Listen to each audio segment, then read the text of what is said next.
ये है बहुत ही इम्पोर्टेंट टॉपिक है, बहुत ही इम्पोर्टेंट फिज़िक्स और मैथमेटिक्स के अंदर ये टॉपिक बहुत ज़्यादा इस्तेमाल होता है। Rectangular components of A vector. Rectangular components of A vector, vector के रेक्टेंगुलर कंपोनेंट्स कौन से हैं, क्या हैं, कैसे हैं? और रेक्टेंगुलर का मतलब है परपेंडिकुलर। ऐसे आप कहते हैं रेक्टेंगुलर कोऑर्डिनेट सिस्टम, जिसमें वाई एक्सिस होता है और एक्स एक्सिस होता है। तो वाई एक्सिस और एक्स एक्सिस आपस में परपेंडिकुलर हैं, तो हम कहते हैं rectangular coordinates of A system या रेक्टेंगुलर कोऑर्डिनेट सिस्टम, जिसमें एक्स होता है और वाई होता है और आपस में परपेंडिकुलर होता है। तो रेक्टेंगुलर कोऑर्डिनेट्स किसी वेक्टर की हम बात करते हैं तो उससे मुराद है उसके ऑर्थोगोनल कंपोनेंट, उसके परपेंडिकुलर कंपोनेंट्स, उसके वो दो ही होंगे। मैं टॉपिक को एक्सप्लेन करता हूँ। फर्ज करें एफ कोई वेक्टर है, उसको मैंने ओ पी के साथ जाहिर किया और इसका angle with positive x axis के साथ एक्स एक्सिस एंगल इसका थीटा है। और वही वेक्टर वी पी वेक्टर है, इसकी कोऑर्डिनेट्स हैं एक्स और वाई। हम इसको एक्स आई प्लस वाई जे भी लिख सकते हैं। इसको मैंने मिलाया ओ के साथ, ये है इसका पोजीशन वेक्टर ओ पी, जिसको मैंने एफ का नाम दिया। ये ओ पी वेक्टर है, इसकी जो लेंथ है वो मैग्नीट्यूड होगा इसका। इसको अपने डिस्टिंक्शन रखनी है, इसको याद रखना है कि ये है फ़र्क क्या है इसमें। ये वेक्टर है, इसकी जो लेंथ है वो इसका मैग्नीट्यूड होगा। और मैग्नीट्यूड ये वेक्टर है F is equal O P x i plus y J.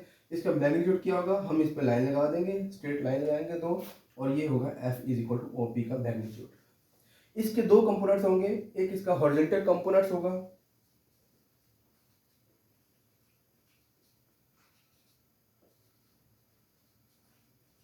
Horizontal component को हम एफ एक्स के साथ लिखेंगे, ये भी वेक्टर क्वांटिटी होगा। और इसका मैग्नीट्यूड लिखेंगे तो फिर आप वेक्टर का साइन हटा देंगे वहां से। और एक होगा इसका वर्टिकल कंपोनेंट,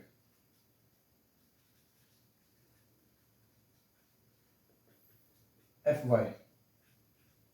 ये होगा इसका वर्टिकल कंपोनेंट एफ वाई और एफ एक्स। ओके जी, ये हमने निकाल लिया एफ एक्स और एफ वाई। एफ एक्स की डायरेक्शन ये है, एफ वाई की डायरेक्शन ये है। आप देख रहे हैं अभी हमने हेड टू टेल रूल पढ़ा था और मैंने कहा था कि हेड टू टेल रूल में एक ये वेक्टर है और एक ये वेक्टर है। पहले वेक्टर के टेल को आखिरी वेक्टर के हेड से मिला दे तो वो उसका रिजल्टेंट बन जाता है। तो according to head to tail rule of addition of vectors, आप देखेंगे अगर आप पिछला जो टॉपिक है उसको रिवाइज करें, उस डेफिनेशन को देखें और फिर देखें इसको, आप कहेंगे कि ये एफ जो है ये इन दोनों का रिजल्टेंट है, यानी उनको सम की फॉर्म में लिख सकते हैं। तो मैं लिख सकता हूँ F is equal to F x plus F y. ये आपने लिख दिया components, F is equal to capital F. Okay जी, तो ये है। अब आपने निकालना है एफ एक्स और एफ वाई निकालना है। ठीक है, हम एफ एक्स एफ वाई निकालने के लिए हम इनके मैग्नीट्यूड्स लिखेंगे। ठीक है, हम निकालेंगे एफ एक्स का magnitude, sorry we will find, मैं लिख देता हूँ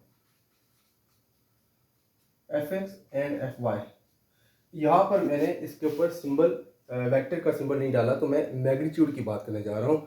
तो इस वेक्टर के चैप्टर में, वेक्टर के टॉपिक में, इस हर एक लाइन, हर एक नंबर, हर एक लेटर, हर एक टर्म के अंदर या कोई वेक्टर है या कोई स्केलर है, तो आपने इसको बिल्कुल ध्यान से रखना है याद कि कौन सा वेक्टर है कौन सा स्केलर है, और उसकी नोटेशन का बहुत ख्याल रखना है। नोटेशन चेंज नहीं करनी, अगर ये वेक्टर है तो उसको स्केलर नहीं करना, अगर कोई स्केलर है तो उसको वेक्टर नहीं करना। इस पे लाइन डालनी है, कहीं पे एरो डालना है, कहीं पे एरो नहीं डालना। तो एफ एक्स और एफ वाई हम मैग्नीट्यूड निकालेंगे, एफ एक्स का और एफ वाई मैग्नीट्यूड निकालेंगे एफ वाई का। तो एफ एक्स की हम बात करते हैं। एफ एक्स को देखें तो मैं इस डायग्राम को दोबारा से रिपीट करता हूँ। ये डायग्राम कुछ इस तरह से है, ये है इसका एफ एक्स मैग्नीट्यूड, और ये एफ है, ये एफ वाई है।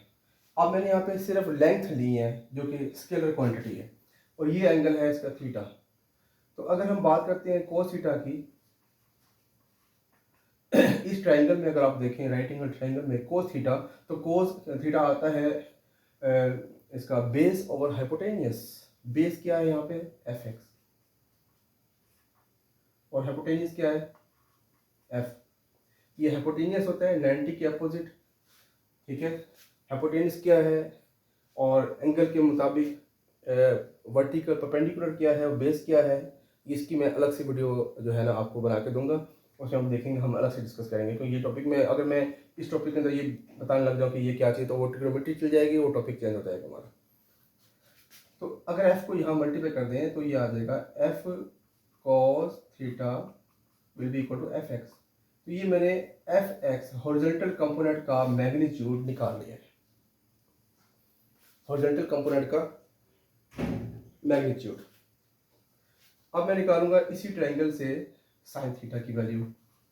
साइन थीटा क्या होता है परपेंडिकुलर ओवर हाइपोटेनियस। परपेंडिकुलर यहाँ पर परपेंडिकुलर का मैग्नीट्यूड की हम बात कर रहे हैं। हम जब साइन की बात करते हैं, कॉस की बात करते हैं, तो वहाँ पे हम उनके वेक्टर नहीं ले रहे होते, हम उन वेक्टर का मैग्नीट्यूड ले रहे होते हैं।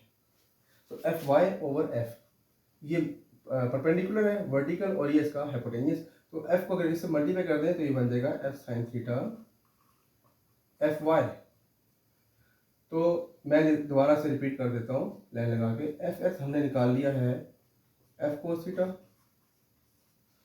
और एफ कोस थीटा क्या है एफ एक्स वो हॉरिजॉन्टल कंपोनेंट होता है जिसके साथ एंगल बन रहा होता है, जिसके साथ एंगल बन रहा होता है। और देखें एक और चीज़ समझ लें, ये जो एफ वाई है, एफ वाई ये एफ वाई है, तो अगर इसको यहाँ पर देखना चाहें तो ये भी एफ वाई होगा। तो आपने ये बात समझ ली कि जो वेक्टर होगा उसके कंपोनेंट्स उसके नीचे और ऊपर होंगे, और वो कंपोनेंट और वो वेक्टर जो है अपने कंपोनेंट्स के दरमियान में होगा। ये एफ वाई आ गया और ये हमारा एफ एक्स आ गया, और ये दरमियान में वेक्टर। ये इसकी एक पहचान बता रहा हूँ जो कि आपके मज़ीद न्यूमेरिकल्स को सॉल्व करने में बहुत ही काम आएगी, कि ये एफ वाई कंपोनेंट है, ये एफ एक्स, क्योंकि एफ वाई के पैरेलल वेक्टर ये है, इसके बिल्कुल पैरेलल यहाँ लाइन लगाएं तो यही वेक्टर बनेगा। और ये एफ, तो आपको क्या नज़र आ रहा है, आपको नज़र आ रहा है कि ये एफ एक वेक्टर है और उसके ये वेक्टर अपने कंपोनेंट्स के दरमियान में है। तो एफ कंपोनेंट एफ वेक्टर अपने रेक्टेंगुलर कंपोनेंट्स के दरमियान में होता है, ये पॉइंट अपने याद रखना है। एफ एक्स कोस थीटा और F Y F sine theta. और एफ एक्स कंपोनेंट, दूसरी बात जो याद रखनी है वो क्या है कि जो एक्स कंपोनेंट है इसको हॉरिजॉन्टल कंपोनेंट भी कहते हैं। हॉरिजॉन्टल कंपोनेंट वो कंपोनेंट होगा जिस कंपोनेंट के साथ एफ का एंगल बन रहा है। आप कहेंगे, मैं आपको दोबारा से बता देता हूँ, एक ये कंपोनेंट है, ये एफ वेक्टर है, और एक ये कंपोनेंट है और एक ये कंपोनेंट है, ठीक है। तो ये वाला थीटा बन रहा है इसके साथ, तो ये होगा एफ एक्स। अगर ये एफ एक फोर्स है, एफ कोई वेक्टर है, वेक्टर साइन डाला, एफ एक वेक्टर है और इसके दो कंपोनेंट्स हैं, एक ये कंपोनेंट एक ये कंपोनेंट, और एंगल इसका बन रहा है इसके साथ, तो हम जिसके साथ एंगल बन रहा है उस वेक्टर को आप कहेंगे, कंपोनेंट को कहेंगे आप एक्स कंपोनेंट, हॉरिजॉन्टल कंपोनेंट का नाम देंगे, और वहाँ पे कोस थीटा आएगा। और जहाँ पर एंगल नहीं बन रहा इसका, इस वेक्टर का कंपोनेंट का इसका जो एंगल है इसके साथ नहीं बन रहा, तो ये इसका वर्टिकल कंपोनेंट कहलाएगा। यहाँ पे हम साइन से लगेंगे। ये पॉइंट मैंने आपको समझाने की कोशिश की है।